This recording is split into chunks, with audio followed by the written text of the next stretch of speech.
Hello friends, my name is Professor M.S. Rao. I am in Seattle. I am going out to enjoy the nature and I will share with you certain aspects about life and leadership. And I would request you to subscribe to my YouTube channel and share with your networks.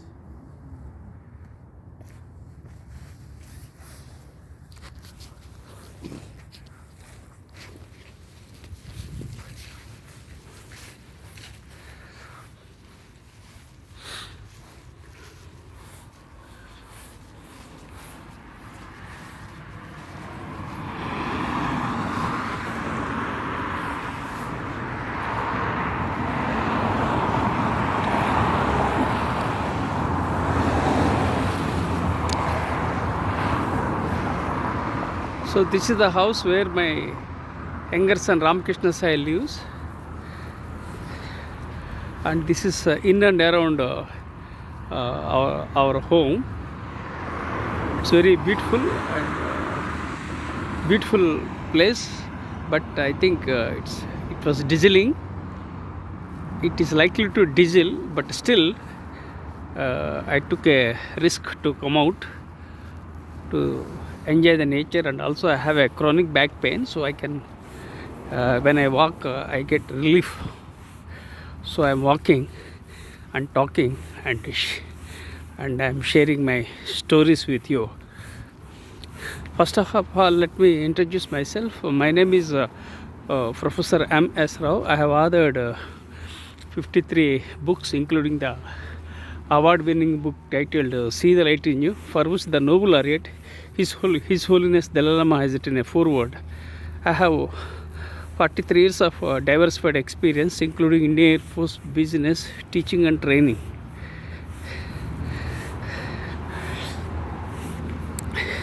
I'm a late bloomer, dyslexic, ADHD.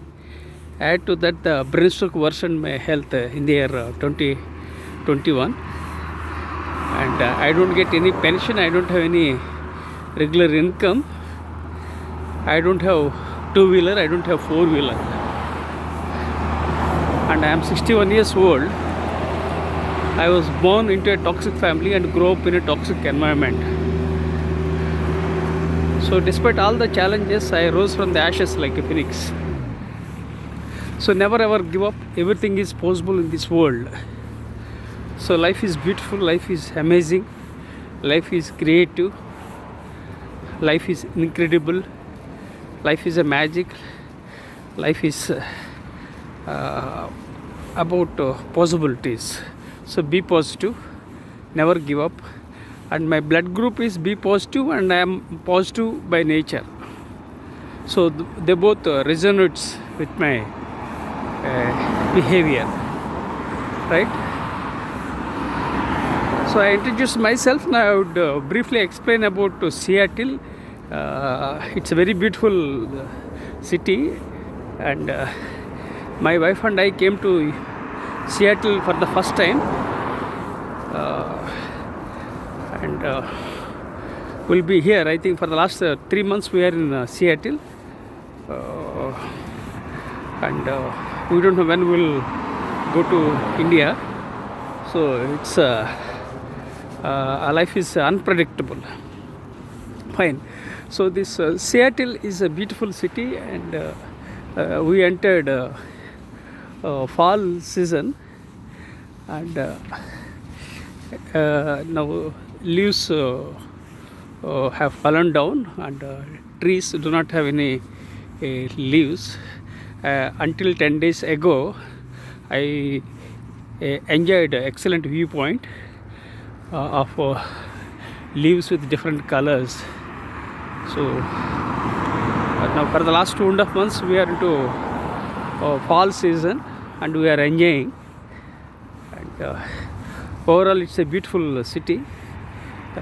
People of Seattle respect diversity, they emphasize LGBT, and the people of Seattle are amicable and adjustable.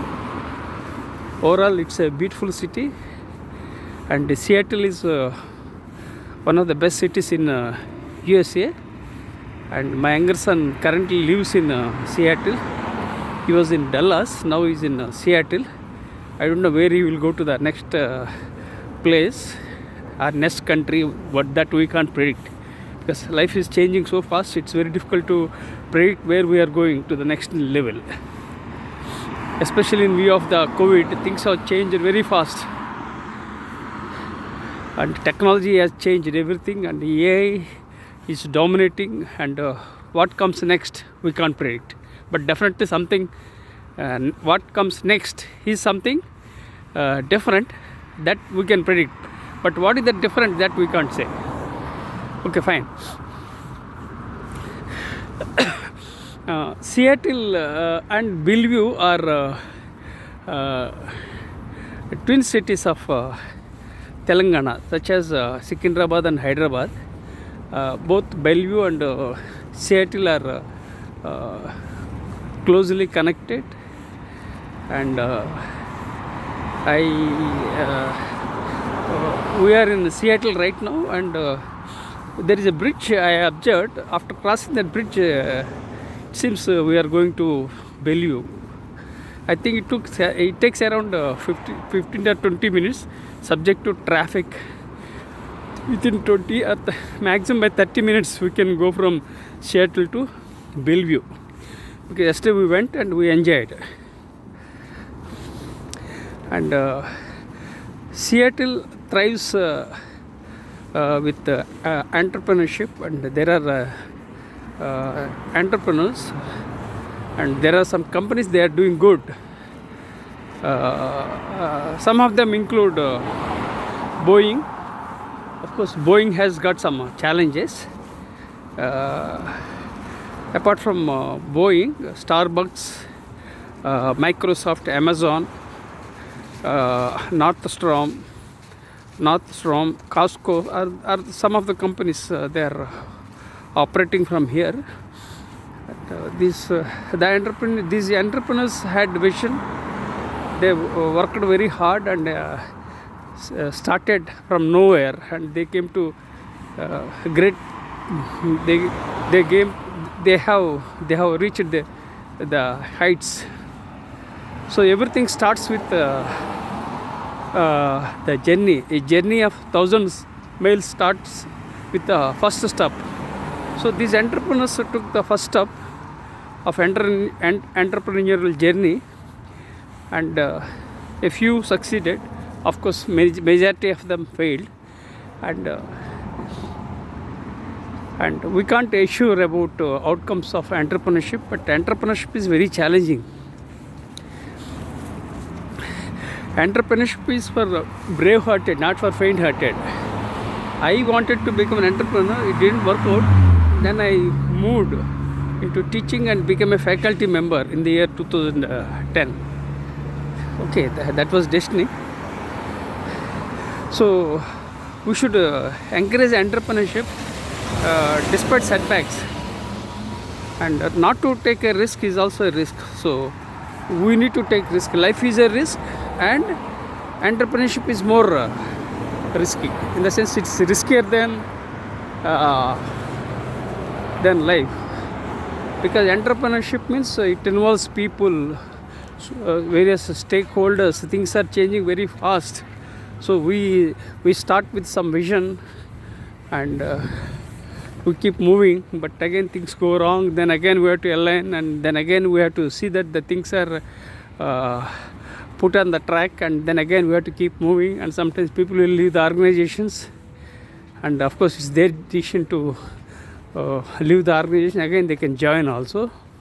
So it's like that. So you have to, overall we have to encourage entrepreneurship. And when you become an entrepreneur, you create, you make money, and you get opportunities, and you create employment opportunities, and people come to, people from different places come for employment. So lots of opportunities. So that's why we should encourage entrepreneurship. So entrepreneurship is not bed of roses, it's full of thorns. It appears to be rosy and cozy, but it involves lots of challenges. Entrepreneurship is not a straight line. It's full of curveballs. So be prepared for challenges and explore entrepreneurship. If you succeed, it's fine. If you fail, learn lessons and again you move with valuable takeaways. So okay, let me share with you about the junction. You can see this one, Seattle supermarket. This is the junction. So I am with my wife going for a walk, and so now we have crossed the junction because here rules are very strict.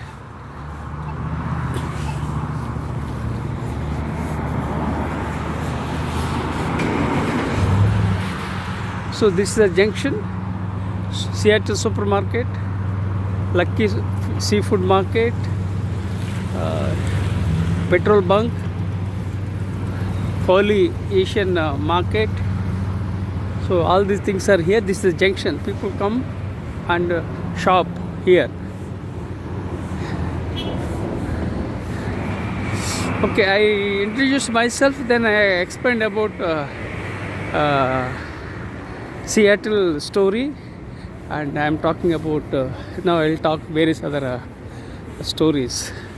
So now I'll start with a story of okay, first let me share with you the interview.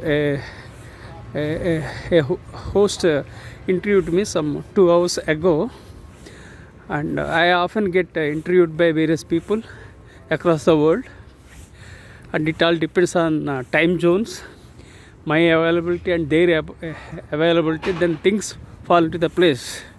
Then again it depends upon the theme which we discuss. I have a couple of topics. People speak to one particular genre, but I don't stick to any particular genre.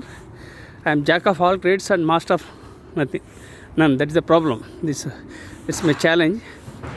But overall, I have fair knowledge because I traveled to different areas, including with a military background, entrepreneurial background, then teaching, training, then writing, researching. All these things are involved, and I have 61 years of my life. That means that includes my 61 years of observation. All these things are involved in it, and I enjoyed the interview 2 hours ago, and it was about kindness matters. That was the topic. So anyhow, that is very close to my heart because I focused from the perspective of mindfulness, and I focused from the perspective of mindfulness and living a beautiful world. So I published my book titled See the Light in You, and His Holiness Dalai Lama wrote a foreword. Then the host asked a couple of questions about what do you mean by mindfulness. Mindfulness means living in the present, and without thinking too much about the unpleasant past and thinking too much about the future that can't be predicted. That is about mindfulness. You have to be mindful of what you are doing, whether it's life or eating, doing the things. So you have to be mindful, and you have to emphasize quality of living. Then I covered various aspects of my book titled See the Light in You, in which I mentioned about monkey mind, how to tame monkey mind, how to combat fatigue, and how to focus on mental health. Then I talked about divorces, raising divorces across the world, and mental illness, especially for all generations, even for the young people, they have mental illness. Then divorces, suicides, and work-life balance, burnout, stress. So then I integrated and made a book Initially I started with whatever I get ideas. I have different documents. One is for triggers, one is for book, then again research, like the different documents I am having. So I take one particular idea and create a chapter, then I take another idea, then write a chapter. Like that I integrated all these chapters and made a book. Tentatively, it's not tentative, it's an award-winning book, and I have made the title See the Light in You. Then I requested His Holiness Dalai Lama to write a foreword, and he appreciated my book after reading. Then he wrote a foreword. This is the journey with His Holiness Dalai Lama. I am grateful to His Holiness Dalai Lama, because this is my lifetime achievement, because I added value and impacted the people through writing. So I am very happy and I am honored, and express my gratitude to His Holiness Dalai Lama. Then I published. So the host asked various about kindness matters. Then I said about empathy. I talked about empathy, compassion, humanity, and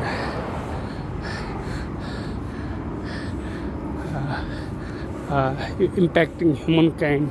So all those things I mentioned, and she was very happy, and because she focuses on kindness matters, she talks about kindness, so that resonates with my book. So it worked out well.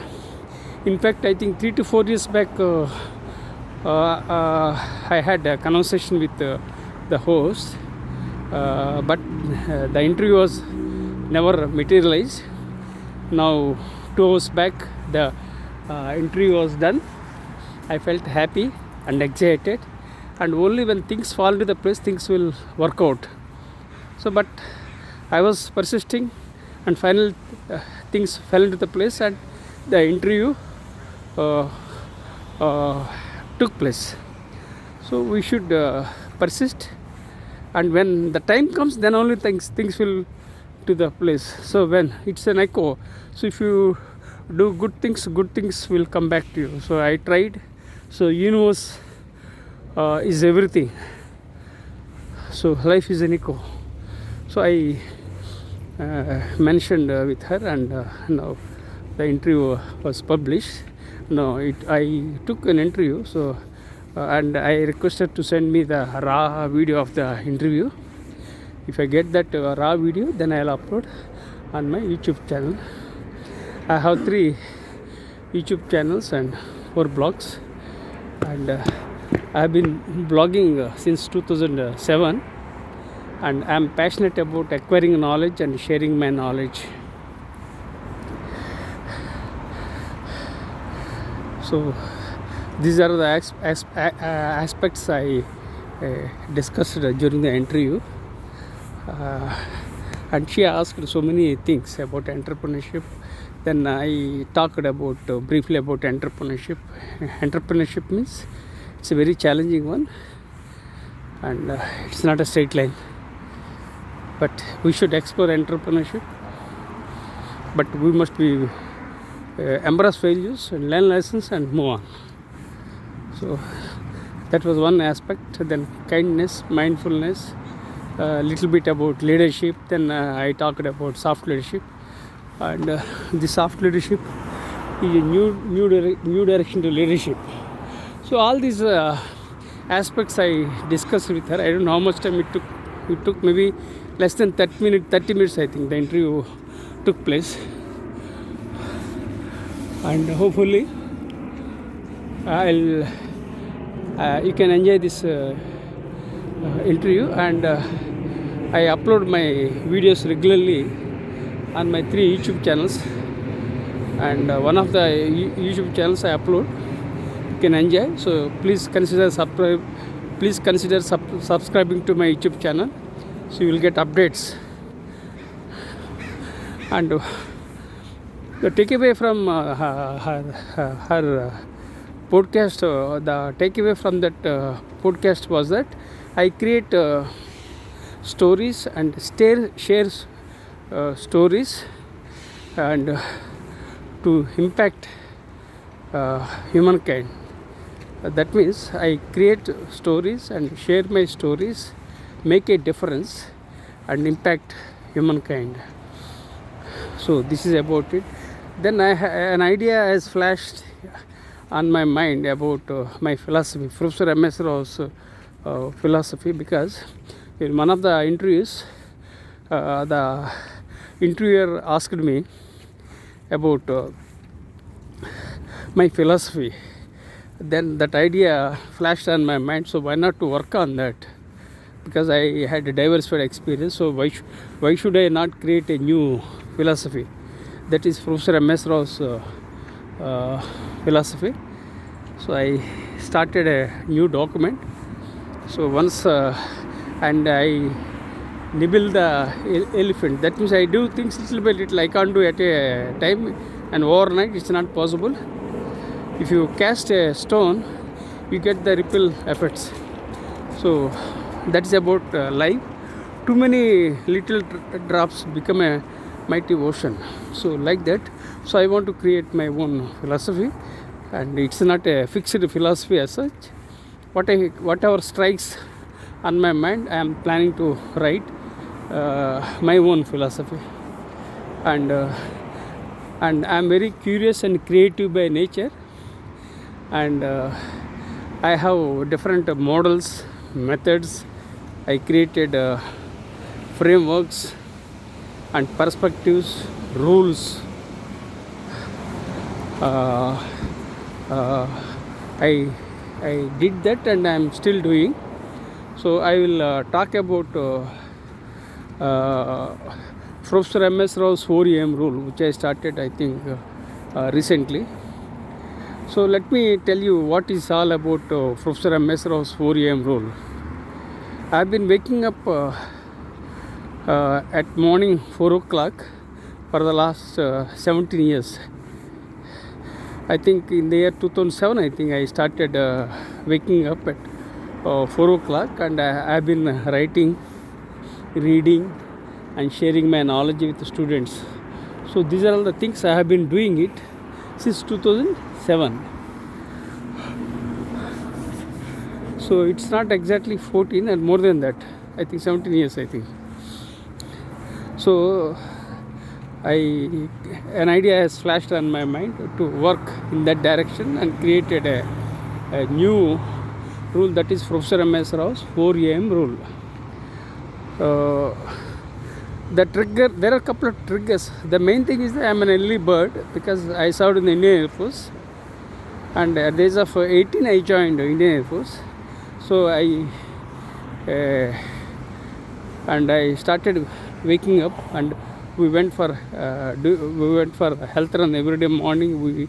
We did running with big shoes.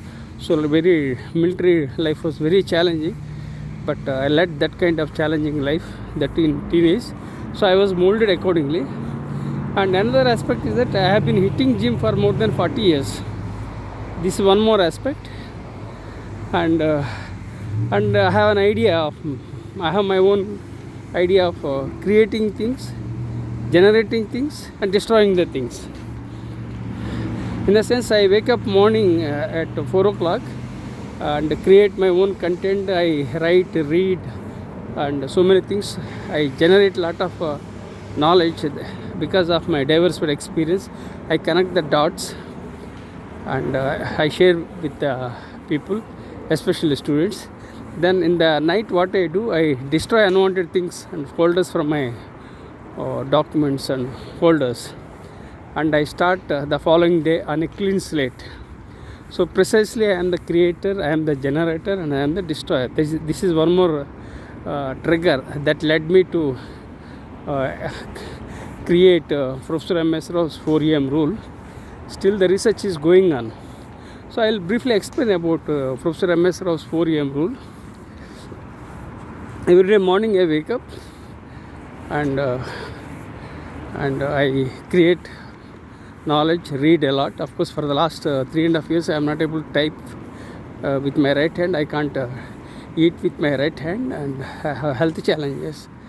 And but still, I am doing my little bit. I am typing with my left hand, and I am generating knowledge and sharing my knowledge. At the end of the day, what I do, I remove unwanted things, folders, everything. Then again, I prepare a to-do list of what I have to do in the next day morning. So I prepare a to-do list in the night, what I have to do, and I program my subconscious mind, and because of that programming my subconscious mind, I survived of the brain stroke. So every day at night, before I go to bed, I program my mind and I give my commands to my subconscious mind, and next day morning I wake up and I do things automatically. This is not one day I am doing. I have been doing for many years. For the last 17 years especially I am doing. And early morning I wake up and I take 3 important tasks and work on them. And most of the time things don't work out, but still I persist a lot. I am very consistent and persistent by nature. I am very curious and creative by nature, and I persist and troubleshoot. So when I started doing it, I am getting very good results, because I wake up in the morning. And when I wake up in the morning, the entire day is under my control. So I avoid distractions, and I plan things. Not only planning, execution is also equally important. Rather, execution is more important than planning. Execution is the key. So I do it, and I resolve the problems. So what are any pressing challenges, problems that I have, we'll go this way. No, we'll go straight. Fire station, come back. So we are going to a particular place, that is fire station. Then we will return.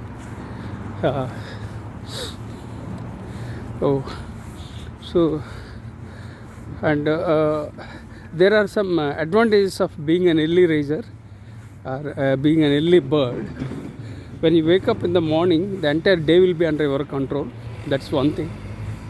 Second thing, you can eliminate distractions, and you can focus clearly on your goals and objectives. And there are some advantages. You can check for dementia, which is related to Alzheimer's disease in US. It's very big challenging, and so I encourage people to go for a walk and go for meditation, and when you do so, when you follow Professor Mesro's 4M rule, you can check dementia, you can check depression, you can check decision fatigue, you can unlock your creativity, and you will be mindful, ethical, and you lead from the front. These are all the advantages. So these are all the advantages, and you can go for a walk. This is the best solution. If you don't have to go to gym, if you just walk, that's enough. You can build your energy levels. So what you have to do, I advise everyone, is to integrate your physical energies, mental energies, spiritual energies, and emotional energies to achieve happiness and joy. Let me repeat. So what I implore everyone is to integrate your physical energies, mental energies, emotional energies, and spiritual energies, so that you will be healthy, and you can enjoy, you can achieve, you can have joy and happiness. So these are all the things, and you don't have to have any specific equipment. You can go for a walk. When you go for a walk, you can unwind yourself. In my life, I go for walking. That's very good because I get fresh ideas, and I used to jot down the things even while walking, and I used to write down. I had one small notebook, and I used to write earlier, but now here things have changed.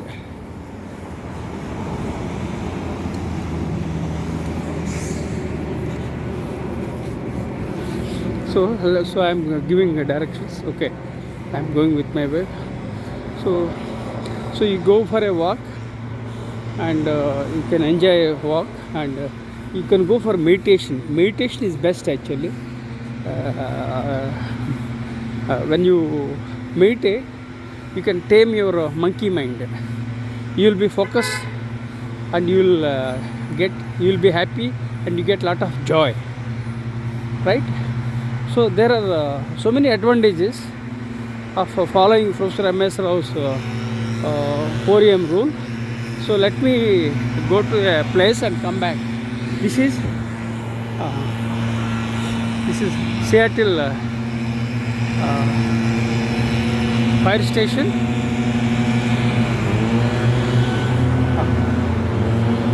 So we are going to a different place, ground. We do not take much risk. If it diesels, it will be a dampener for us. So we have taken a calculated risk. If it rains, then we can stop here and there, and again we can move. So I have chosen a ground.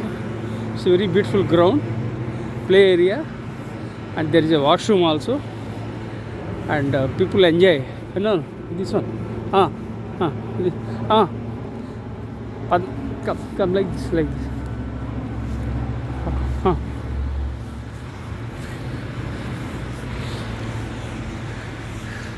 So you can see the viewpoint.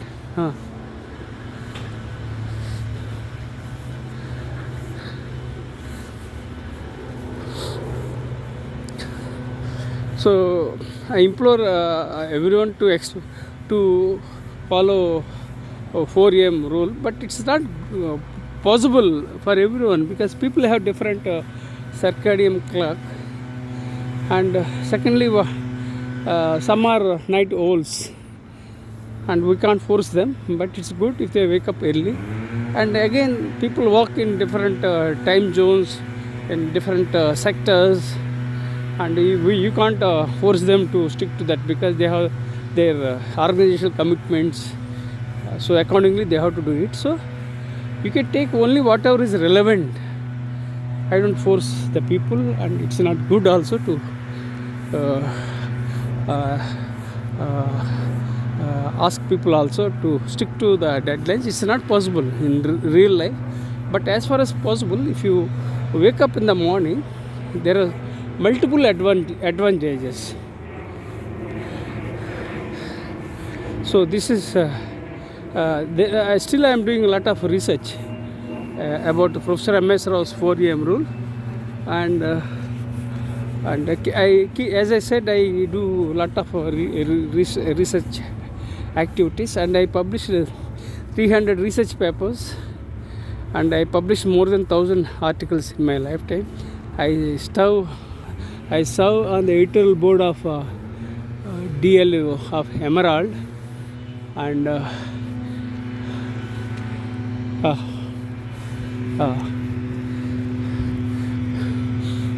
I serve on the editorial boards of Emerald, that is a DLO, then JVPL, and various other boards I serve. And but after the health, I have limited my activities. I'm very workaholic. I take rest only at my graveyard. I keep working hard morning to night. I'm very workaholic, and since 2017 onwards, I published 300 research papers and 1,000 articles. So you can imagine the kind of efforts I have put. how much the amount of focus I emphasize, and to create books. I published 53 books, and actually I wrote 60 books. 7 books are yet to be completed. Due to the brain stroke and health challenges, I limited my projects. Publishers are coming forward to publish my books, but my health is not permitting. Once my health permits, then I will complete my pending proposals. That is 7 book proposals, and I want to write a book which is a memoir, which is tentatively titled Survivor. And this book which I have tentatively titled it as a Survivor, it talks about life, leadership, my brain stroke, challenges, betrayals by my siblings, betrayals by my father-in-law and brother-in-law, and how I was let down. And I share everything through stories. I'm a storyteller, so I want to write a memoir. It may not be very big, but a thin one, but it will have a tremendous impact on humankind. I'm very optimistic and I'm very bullish. So hopefully I will first I have to improve my health, and then I have to type with my right hand, and I have to eat with my right hand. And my laptop has got a problem now that has to be serviced. I'm in US, so lots of challenges. So especially I have to publish books which are kept pending because many things have changed. So let me take a break for a moment, and then I will let me enjoy the viewpoint. Just look, just a moment, enjoy the view. This is an excellent viewpoint. You can see Space Needles, skyscrapers, mobile park, Pacific Ocean, and beautiful buildings. And you can see Jefferson Park and medical center, fire station. So lots of things are there. It's an excellent viewpoint. I request you to consider subscribing to my YouTube channel. Who knows, if my stories impact humankind, that serves my purpose. I am recording these videos to keep them as my memories. Especially after the brain stroke, I have changed my priorities. I am focusing on these activities like YouTube. So because what happens if I am gone, then at least my memories will be there forever on YouTube. And of course I am available on Google. If you Google my name, Professor M.S. Rao, you will get lots of stuff about my life, leadership, my philosophy, soft leadership, my books. So all these things are available here. So I hope you enjoyed the viewpoint. Now I will start some other story. So I talked about, I introduced myself, then I talked about Seattle's story briefly. Then I explained about the interview. It took place, so I think it's more than 2.5 hours. I shared about my ideas and insights on kindness, and I am yet to get the link from the host. Then I explained about Professor M.S. Rao's 4 a.m. rule. Then I will explain about soft leadership. It's a new direction to leadership.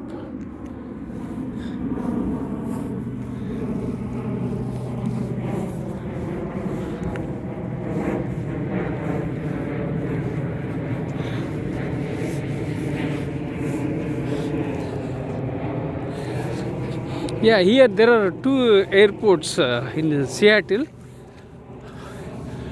and the weather is very cloudy. I'm not able to see the aircrafts because the weather is cloudy, and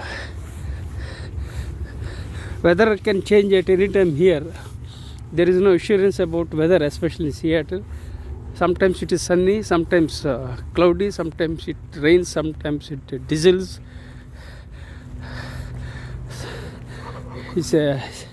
Seattle is a city of contrast in weather, but overall it's very beautiful city, and I'm lucky that I came to US for the first time, so I want to enjoy every moment of my life.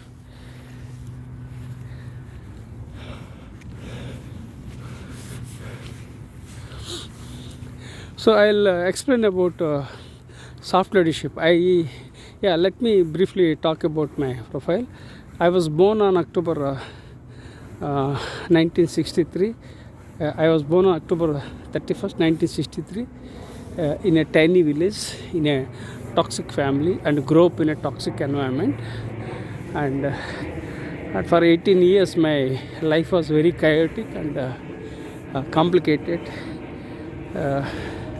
Because my father was disorganized and alcoholic, litigant, and my mother is a disaster, and I was cursed with wrong toxic siblings. I was cursed with rogue relatives, and I am blessed with good friends. For me, friendship is thicker than blood. My friends from Indian Air Force helped me a lot, not financially, morally. So I am what I am because of Indian Air Force, and I connect with friends rather than with relatives. So life has taught me many lessons. So still I am learning lessons, and we can't trust people, and we can't take people for granted. Anything can happen at any time. So we have to be very careful about life. This is what I learned at this. I'm 61, so these are all the things I learned. So at the age of 18, I joined Indian Air Force. Then I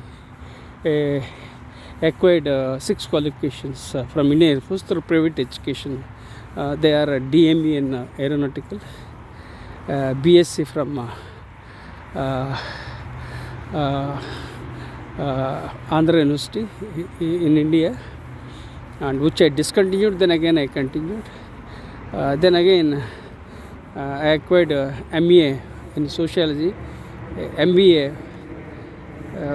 marketing, PGDCLL in the night college. I acquired PGDBM in the night college. Then I earned my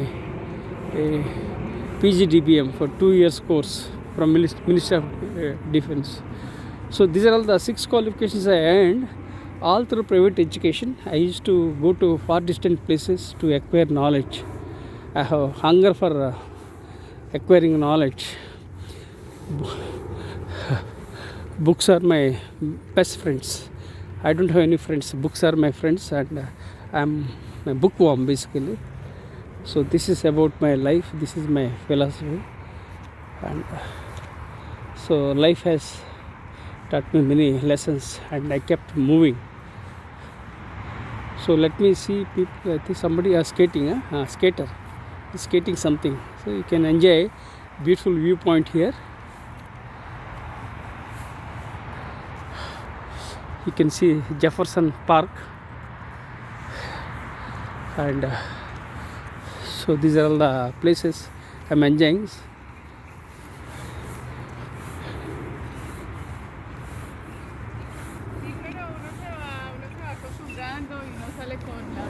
Oh, okay, friends. So let me. I hope you can see that medical center that side. You can see medical center in Seattle. You can see Jefferson Park. You can see Space Needle, Pacific Ocean, T-Mobile Park. You can see excellent viewpoint from this angle also.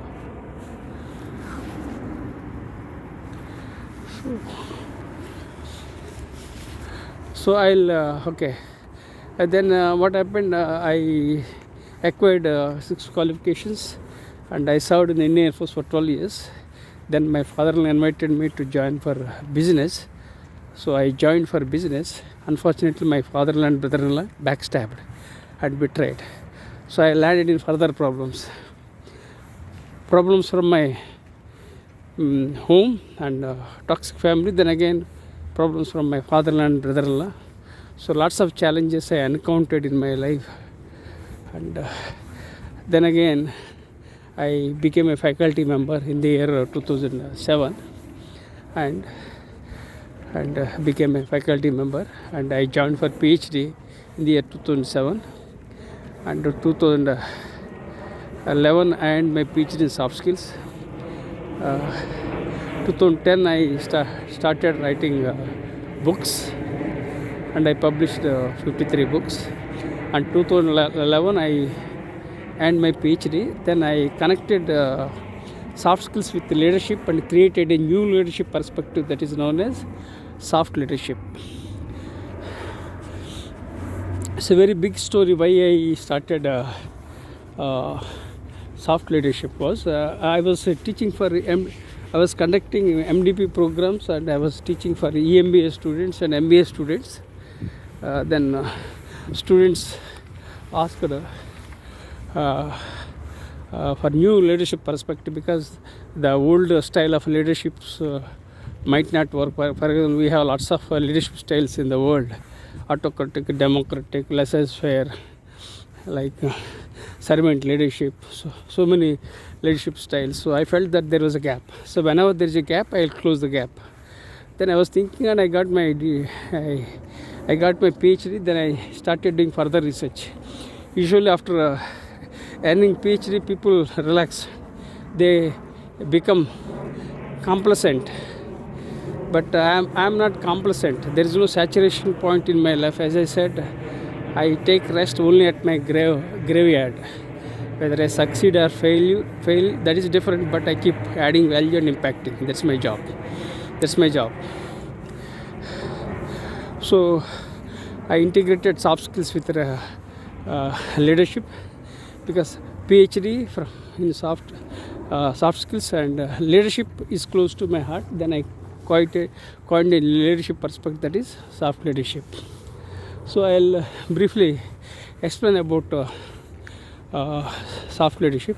Soft leadership emphasizes soft skills with your left brain and leadership with your right brain. That's one definition. The soft leadership is not about complaining, it's not about criticizing, it's not about whining, it's not about complaining. Soft leadership is all about adding value, empathizing with others, adding value and making a difference in the lives of others. That's the definition I have created. The original definition on soft leadership was, somebody is walking and enjoying the nature. So the soft leadership helps organizations achieve excellence and effectiveness. The soft leadership helps countries achieve peace and prosperity. The soft leadership emphasizes on personality, attitude and behavior. And the soft leadership is all about people skills without compromising the task orientation. So there are lots of definitions I have created. Still I am doing lots of research on soft leadership, and I want to do some more research to impact humankind. So I published 53 books. Out of that, 10 books are about soft skills and soft leadership, and one of the books titled Soft Leadership, New Direction to Leadership is an excellent book, and there are certain uniqueness in this leadership style, because I have dedicated the book with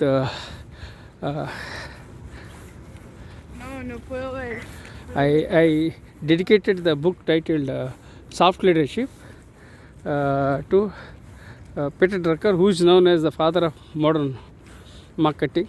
That's one aspect. Second aspect is the soft leadership. Just a minute. Hello, excuse.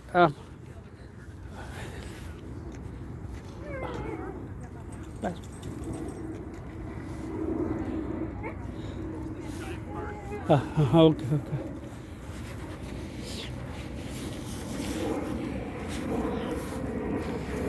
Yeah, how are you? What are you doing? We're practicing for a class that we're in. Class? A class. Yeah. It's Yeah, it's yeah, a climbing class, mountaineering class. more. Oh, where you are taking? Yeah. Oh, relax, relax. Be cool, be cool. I'm pet friendly. I'm pet friendly. Yes, no, yeah, I'm totally. pet friendly. So you are training? Yes. Huh? Yeah. You are a coach. No, we're students, but we're practicing Yeah, together. I love leadership development programs, and I talk about what that called emotional intelligence. What? Emotional intelligence. Oh, yes. Emotional intelligence, and I have authored 53 books. Wow. Yeah. Good for you. So my book is very famous in the world. What's it called? So the book title is "See the Light in You," See the light in you. for which the Nobel laureate His Holiness Dalai Lama has written a foreword. Cool. Oh yeah. Do you live around here?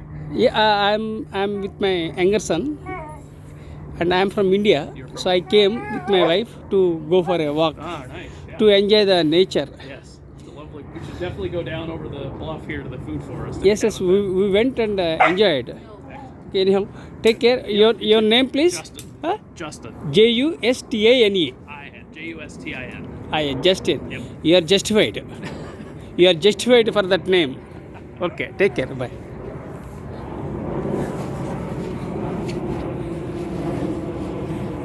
Huh? Okay, help us. So I enjoyed. I had a conversation with someone. So I keep talking with the people and enjoy the nature. So I was talking about soft leadership, and I talked with a guy. He is I think he's a student. He's with another woman. Both are doing some practice for mountaineering. So here people pursue multiple passions, and they focus on particular passion, and they work on them. They don't shift. They don't migrate. In my case, I didn't know what I had to do. Whatever came to me, I accepted. Because I didn't have any mentor, I didn't have any coach. That was a basic problem. So that's why there is a gap again. Since I didn't have coach and mentor, so I started a vision 2030, vision 2030, 1 million global leaders. This is to build 1 million student leaders, 1 million global leaders by 2030. That was the vision I set up, and I was working on that, and it's a non-profit one. And so far I have trained more than 50,000 students as they are enjoying. Huh? This is basketball. Oh, good.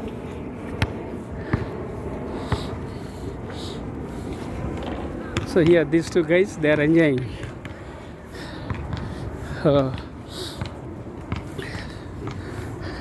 So this is one more story. So lots of stories. You can learn lots of things from the nature. You don't have to totally depend on books. If you read books, that's good. But at the same time, we should learn a lot from nature and people by observing. Now I observed two guys. They are playing basketball, and another guy, he was practicing for mountaineering with another woman. So like that, people are having different objectives and goals, and they pursue. But in my case, I didn't have any guide and I didn't have any coach. So I started Vision 2030, 1 million global leaders, which is a non-profit one. And I have 4 blogs. One of the blog title is Vision 2030, 1 million global leaders. So I have trained more than 50,000 students as global leaders physically. But again, COVID was a dampener, and I had a brain stroke. So I am sharing my knowledge free of cost on my blogs and through my books and on my YouTube. So that's how whatever is possible we have to do it. Whatever comes we have to accept. There is nothing like right time or wrong time. The timing is always good. It all depends on your idea and how you work on that idea and how you keep moving. So I published a book titled Vision 2030 1 Million Global Leaders. That book received a foreword from Dr. Kiran Bedi, the first woman IPS officer from India. She was a fine human being, but a very tough woman and a very daring woman. And she wrote a foreword. And I have dedicated this book to Dr. Abdul Kalam.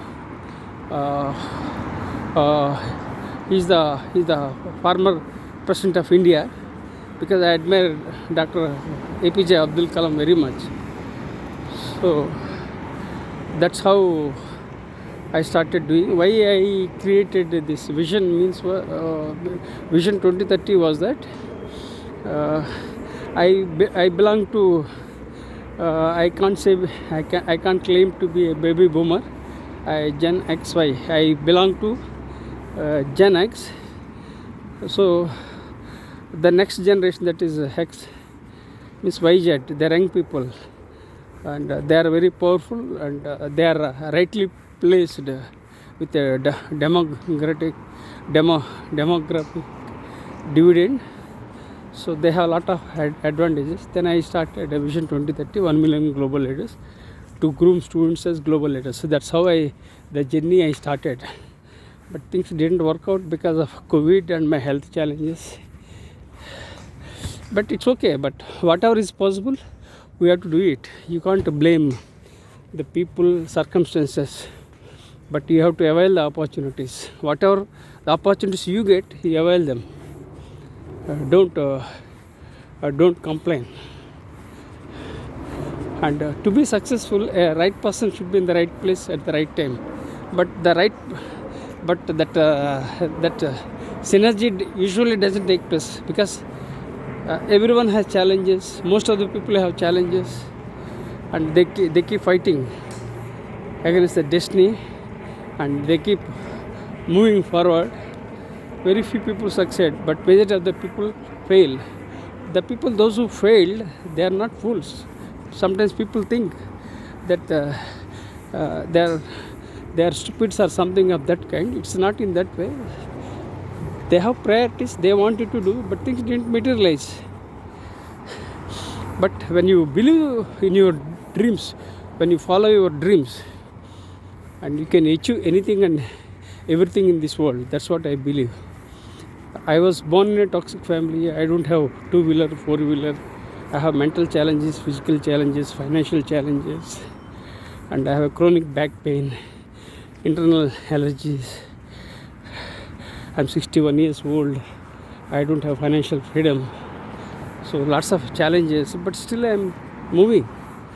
So we should be resilient. We should have tenacity, and we have to keep moving, right? So it's about that. So now coming to, don't say that somebody is no mentors or no coaches. So you become your own mentor, you become your own coach, and you lead from the front. And I forgot to tell you about my educational background. The first person who flashed on my mind was Abraham Lincoln. When I was in childhood, I used to go to far distant places to visit libraries, sometimes on walk, sometimes on bicycle.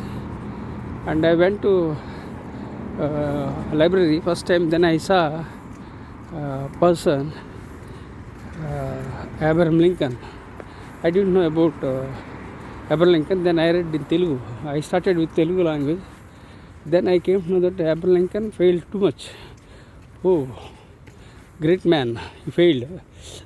But I didn't know much about him. But gradually I came to know about him, because when you sow the seed, it will become a plant, then tree. So like that, So the seed was sown, that idea was sown.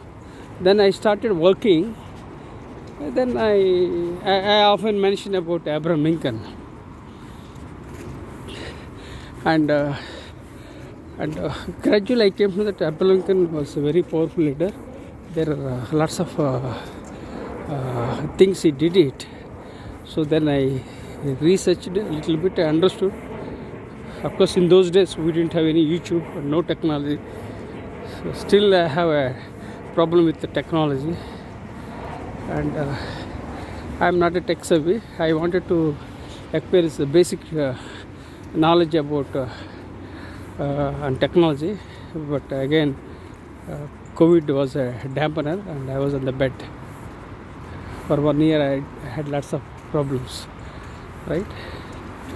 So please empathize with me. I'm uploading only raw videos, and I'm not tech savvy. I'm keeping them with me only to keep them as my memory, because if some of my stories impact humankind, that serves my purpose. I'm very optimistic and I'm very positive by nature, so I'm uploading only raw videos by holding my smartphone with my left hand, and please empathize with me. Please consider subscribing to my YouTube channel. And holding my smartphone with my left hand is very challenging and stressful, and I can't shift to my right hand because my right hand has been paralyzed. My right shoulder, right hand is numb. There is no sense. So lots of challenges. So keep moving and keep rocking. So now again circling back to the story of my challenges, and Abraham Lincoln was my hero and is my hero. Why? Because I will explain about Abraham Lincoln. Abraham Lincoln failed in many ways. He failed in love, and he did business which didn't work out.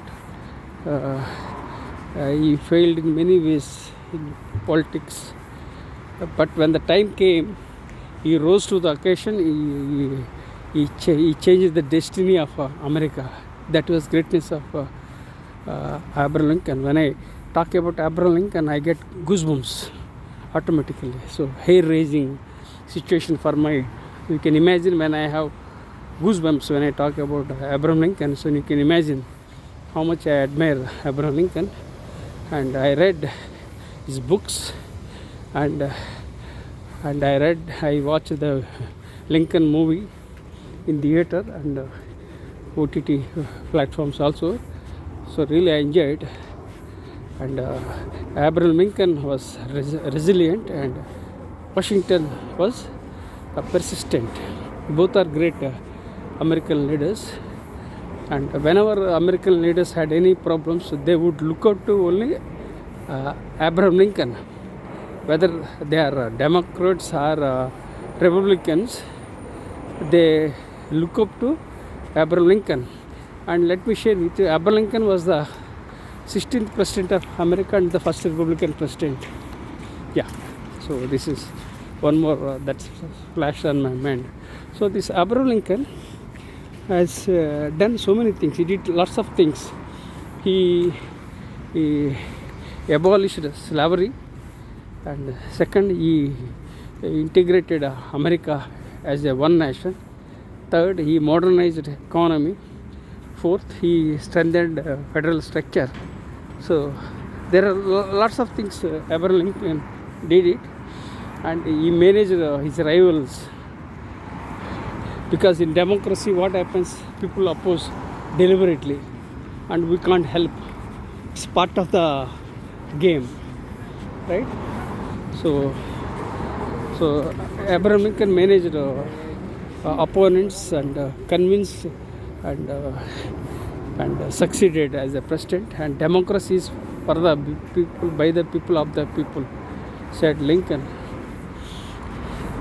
And these are all the aspects I am sharing with you. And I also admire a couple of leaders like Mahatma Gandhi, Martin Luther King, Mother Teresa, Nelson Mandela. So these kind of leaders I admire very much, and I often mention in my books, because I am a product of my own reading and books. I am the product of my own reading and my books, and books are my friends. I don't have any friends, only my friends are my books are only my friends. I don't have any other friends. I'm a bookworm. I'm a voracious reader. I sorry. I'm a voracious reader. I read thousands of books in my lifetime. Sorry, sometimes I am struggling to speak of the brainstroke. Otherwise, I speak freely and fluently. But still, good news is that I am alive and kicking and rocking. Right? Okay. So two books are very close to my heart. One is Man's Search for Meaning and Art of War. Man's Search for Meaning, authored by Viktor Frankl. He was a Holocaust survivor, and he demonstrated his positivity. He was offered only a cup of soup to survive. He survived the Nazi camp and wrote a book, Man's Search for Meaning. Then I also like another book, that is Art of War by Sanju. That's about military strategy, because I'm an Indian Air Force veteran, and that's the reason I am trying to write a book titled Survivor, which is a memoir. Hopefully I have to overcome my health challenges, then I will write this book. So I'm giving different titles and subtitles for my videos, and I'm uploading on my YouTube channel. I have 3 YouTube channels. For the last 2 weeks I am focusing on only one channel, that is Professor MSRao Ph.D.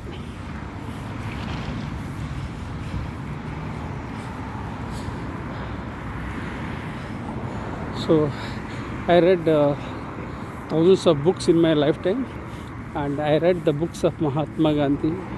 I read Mahatma Gandhi's book, My Experiments with Truth. Then I read Discovery of India by Pandit Jawaharlal Nehru. I read the books of Swami Vivekananda.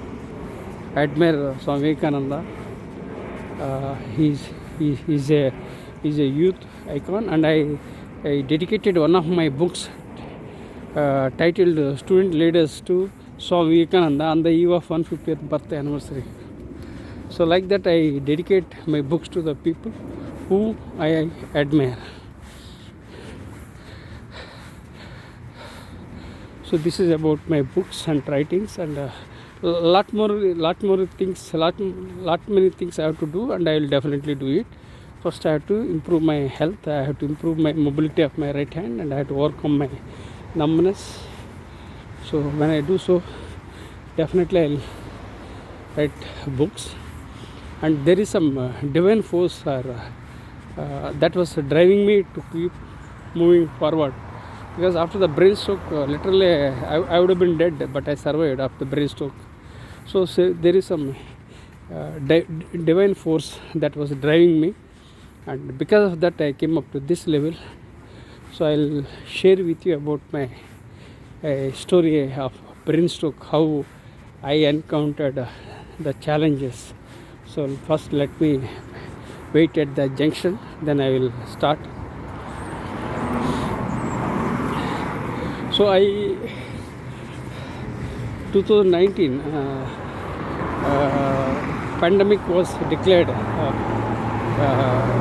World Health Organization declared COVID-19 as a pandemic, and we didn't take that seriously at that time. But the results, the catastrophe was worse than what we expected. I think around 50 lakh people died in India alone, roughly. So you can understand the impact of COVID.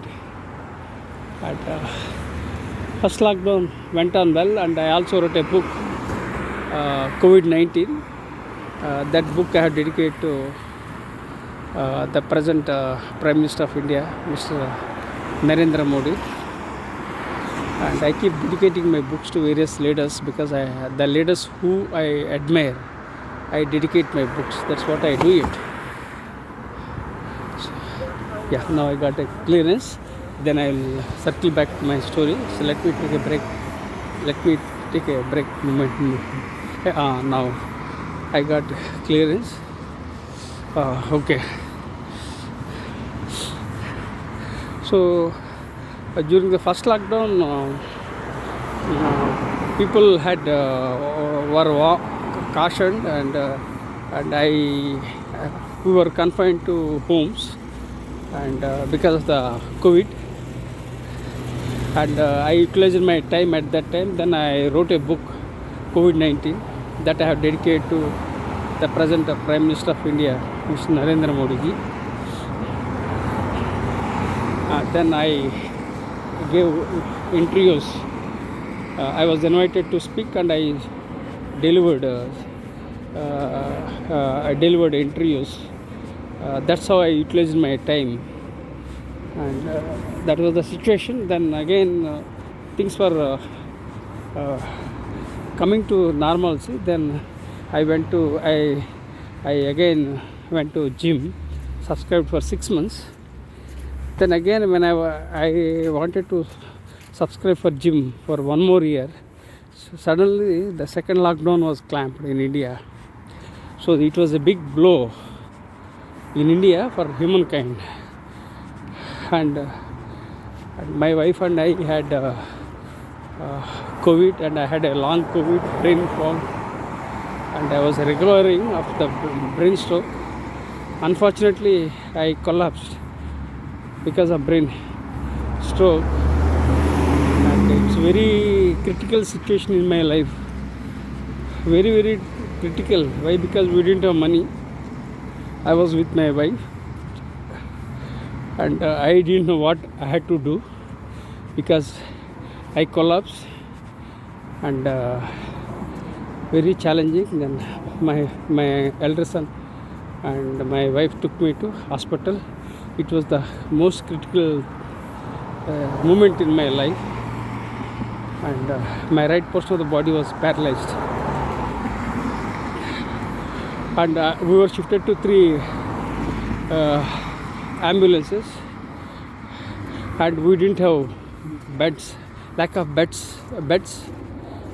Then cylinders were not available, very tight too, and I was shifted to 3 hospitals, and people exploited the situation, and they swindled money in India, and literally I would have been dead at that time, and I was in the hospital.